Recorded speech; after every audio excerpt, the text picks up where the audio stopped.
This book is called A Guide to Gators. It's a nonfiction book about alligators by Heather Ochman. Here is our table of contents. Please take a look at the headings so you'll know what you're going to learn about in this book.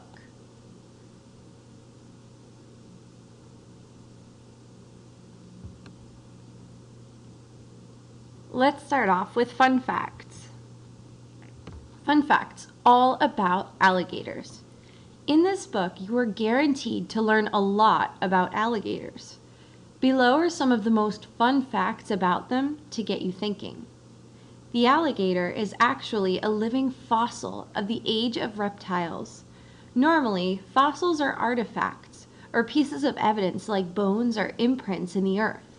However, alligators have survived for 200 million years and are still living today. The American alligator is Florida's state animal. Florida has a statute declaring one of its highways be named Alligator Alley. Florida has a law prohibiting residents from leashing alligators to fire hydrants. Remember, since this is a nonfiction book, there are going to be little things you can check out too, like the word to know in the bottom right corner. Declare means to state officially, to announce formally, and we also have that really cool picture of an alligator up top. Don't forget to check out things like that. On this page, we have an alligator diagram. Let's read the Did You Know sidebar on the right. Alligators are ectothermic. This means they rely on heat outside their body to control their body temperature. You might find alligators lying in the sun, not to tan, but to keep up their internal temperature. Ectothermic. Let's check out what it means. The root ecto means outside, the root therm relates to temperature, and the root ic at the end is a suffix that makes the word into an adjective. I'll give you a moment to pick out your favorite fact that you're finding on the diagram to the left.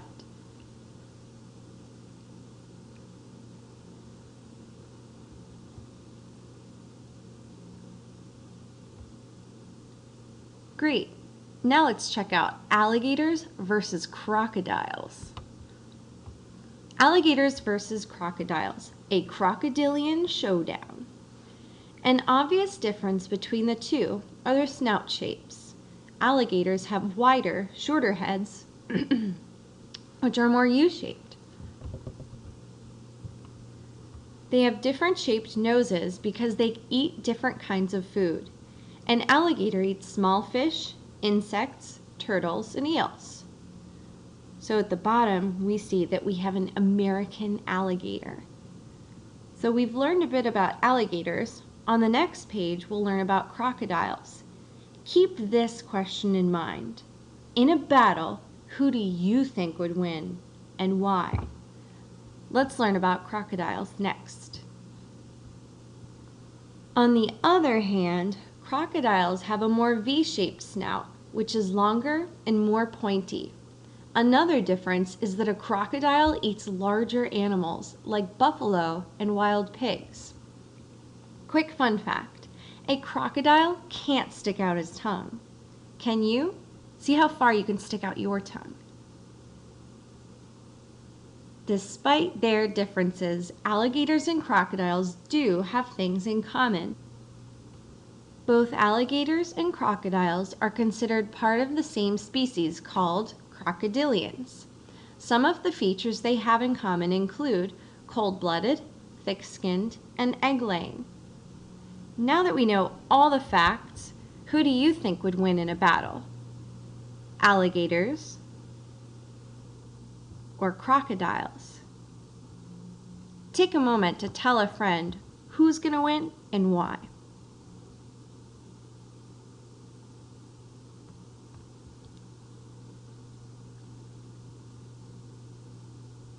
Now that we know who will win, let's check out the life cycle of an alligator. Animals are born in many different ways. Life for an alligator starts with an egg. The next page shows the alligator's life cycle. Can you match each life cycle description with its picture? Afterward, for an extra fun challenge, explain the alligator's life cycle in time order to a friend. Match these life cycle events in the correct order with their picture to the right on the next page. First we have, next the eggs hatch. Baby alligators are called hatchlings. Can you find this picture? Where do you see the eggs hatching into hatchlings? 1, 2, or 3? Got it. All right, let's move on to the next one. First, an alligator builds a nest in the ground and lays eggs, usually in late June or early July. Let's see if we can find the picture.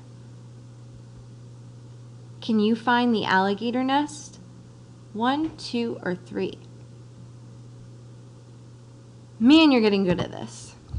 And last but not least, juveniles or young alligators live with their mothers for up to 2 years. Later, they live on their own into alligator adulthood. Female alligators then build more nests and lay more eggs to start the cycle over again. Which picture shows adult alligators? You got it. So take a look at the cycle one more time, just so we can see what it takes to make an alligator grow from an egg to a hatchling to an adult alligator.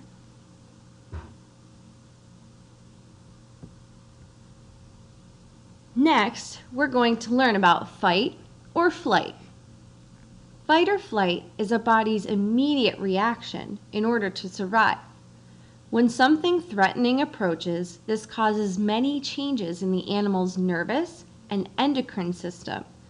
The animal will then decide fight or flight. How do you think an alligator decides between fight or flight?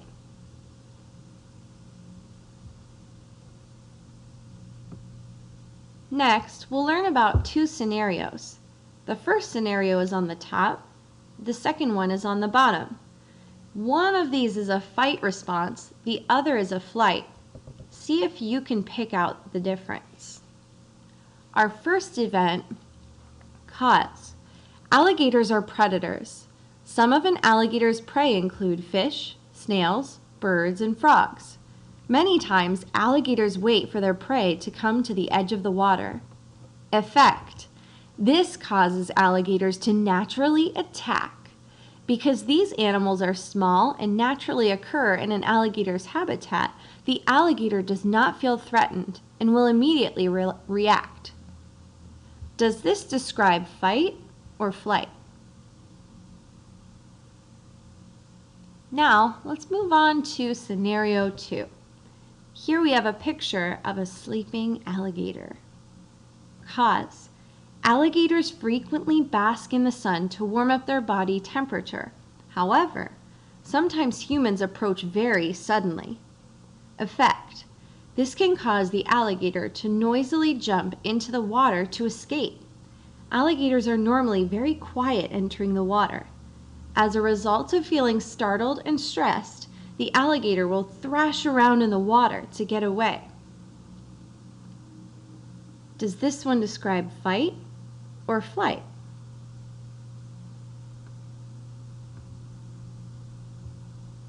Great. Now we've explored one kind of cause-effect relationship. We're going to take a look about what it takes for something to become an endangered species and how we can solve that problem. Endangered species? Not anymore. In the 1950s, the alligator species reached an all-time low. They were in danger of becoming an extinct species. If a species becomes extinct, there are no more living animals in that species. If a species is declared endangered, it means they may soon become extinct if they are not protected. What are 2 key reasons alligators became an endangered species? The first is habitat loss. A habitat is the home or environment an alligator lives in. Alligators were losing their homes because humans were building there. The second reason is market hunting. Market hunting means humans were hunting for alligators to sell things like their hides and alligator skin and teeth for money.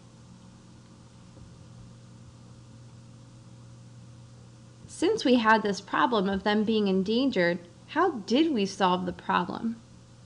According to the U.S. Fish and Wildlife Service, the Endangered Species Act prohibited alligator hunting, allowing the species to rebound in numbers in many areas where it had been depleted. As it began to make a comeback, states established alligator monitoring programs and used the information to ensure that numbers continued to increase. In 1987, the Fish and Wildlife Service pronounced the American alligator fully recovered and consequently removed the animal from the list of endangered species. Let's take a look at that ad in the top right. This is an actual ad that appeared on the internet and TV. It says, "Avoid fashion that makes your skin crawl." Ads like this one help people like you and me to take a stand against buying fashion that uses animal skins, especially for the alligator.